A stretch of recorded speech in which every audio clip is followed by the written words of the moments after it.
दोपहर को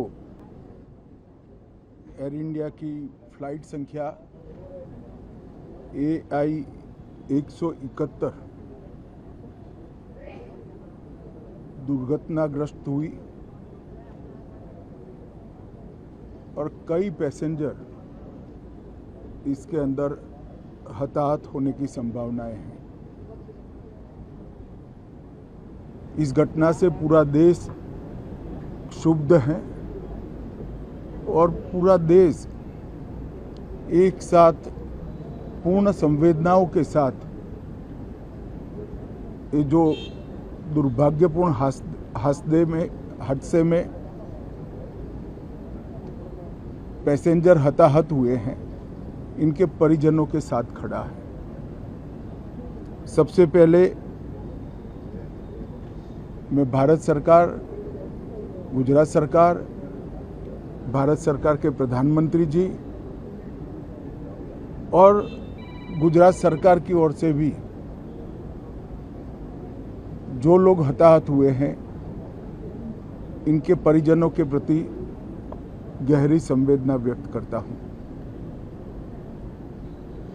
10 ही मिनटों में हादसे के भारत सरकार के पास सूचना पहुंची। तुरंत ही मैंने मुख्यमंत्री जी, यहाँ के गृह मंत्री, होम डिपार्टमेंट के control room, civil aviation department, civil aviation मंत्री, सभी से संपर्क किया। प्रधानमंत्री जी का भी तुरंत ही फोन आ गया और भारत सरकार और गुजरात सरकार के सभी डिपार्टमेंट एक साथ होकर राहत और बचाव कार्य में लगे। इस विमान में कुल मिलाकर 230 यात्री देश के और विदेश के और 12 क्रू मेंबर सवार थे। इसमें से एक यात्री का बचने का अच्छा समाचार मिला है, मैं उनको मिलकर आया हूं। मृत्यु का आंकड़ा तो DNA परीक्षण और यात्रियों की पहचान के बाद ही अथॉरिटी अधिकृत रूप से घोषित करेगी, मगर जो यात्री बचा है उसको मैं मिलकर आया हूं। घटना के तुरंत बाद गुजरात सरकार ने बहुत त्वरा से डिजास्टर मैनेजमेंट की सारी इकाइयों को अलर्ट करते हुए, चाहे हेल्थ डिपार्टमेंट हो, चाहे फायर ब्रिगेड हो, चाहे पुलिस विभाग हो, भारत सरकार की भी CAPF को संपर्क कर सभी ने एक साथ मिलकर राहत और बचाव का कार्य चालू किया। मगर 1.25 लाख लीटर ईंधन विमान के अंदर ही था और लगभग गर्मी, तापमान इतना ऊंचा हो गया कि किसी को बचाने की मौका ही नहीं मिला। अब मैं घटना स्थान पर भी जाकर आया हूं। सारे यात्रियों के मृतदेह को बाहर निकालने का काम लगभग समाप्त हो चुका है। जितने यात्रियों के परिजन यहां पहुंच चुके हैं, वो सबका DNA लेने की कार्यवाही भी 2-3 घंटों में समाप्त हो जाएगी। विदेश में जिनके परिजन हैं, उनको सूचना देने की कार्यवाही समाप्त हो चुकी है और जैसे ही पहुंचते हैं उनके भी DNA सैंपल लिए जाएंगे और मृतदेहों की पहचान के लिए जितने मृतदेह मिले हैं, इनके भी DNA सैंपल लेने की कार्यवाही समाप्त हो चुकी है। गुजरात में ही लगभग 1000 के आसपास DNA टेस्ट करने पड़ेंगे।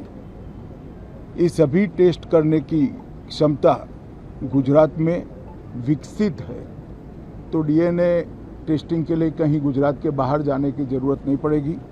गुजरात की एफएसएल और नेशनल फॉरेंसिक साइंस यूनिवर्सिटी दोनों मिलकर कम से कम समय में डीएनए का परीक्षण पूरा करने के बाद परिवारजनों को अपना मृतदेह परिजन का मृतदेह सौंपने का काम करेंगे।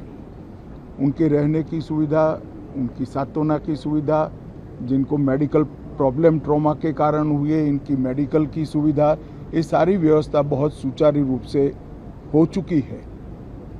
अभी रिव्यू मीटिंग में सारी व्यवस्थाओं को हम सब मंत्रियों ने साथ में मिलकर देखा है। एविएशन डिपार्टमेंट ने अपनी जांच शुरू कर दी है और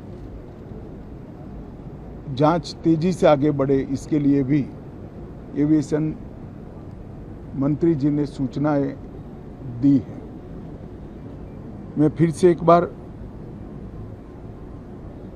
राहत काम में जिन जिन एजेंसियों ने त्वरा के साथ बचाव और राहत का काम किया वो सभी का धन्यवाद करना चाहता हूं और फिर से एक बार जिन्होंने अपने परिजनों को गंवाया है, हताहत हुए हैं, वो सभी को मनपूर्वक संवेदनाएं व्यक्त करता हूं। मैं एक बात जरूर कहना चाहता हूं कि ये एक्सीडेंट है, एक्सीडेंट को कोई रोक नहीं सकता, परंतु 365 दिन 24 घंटा इस तरह की घटना के लिए प्रशासन का जो अलर्टनेस है उसकी कसौटी उसी वक्त होती है जब ऐसी घटनाएं होती है। और आज गुजरात के डिजास्टर मैनेजमेंट की तैयारियों का एक प्रकार से दुर्भाग्यपूर्ण तरीके से मगर कसौटी हुआ और बहुत त्वरा के साथ यहाँ पर काम किया गया, वो पूरे देश के मीडिया के सामने और परिजनों के सामने भी आया है। अंत में मैं फिर से एक बार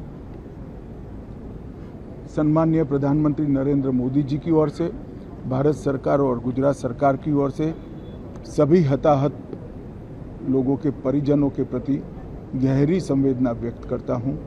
धन्यवाद।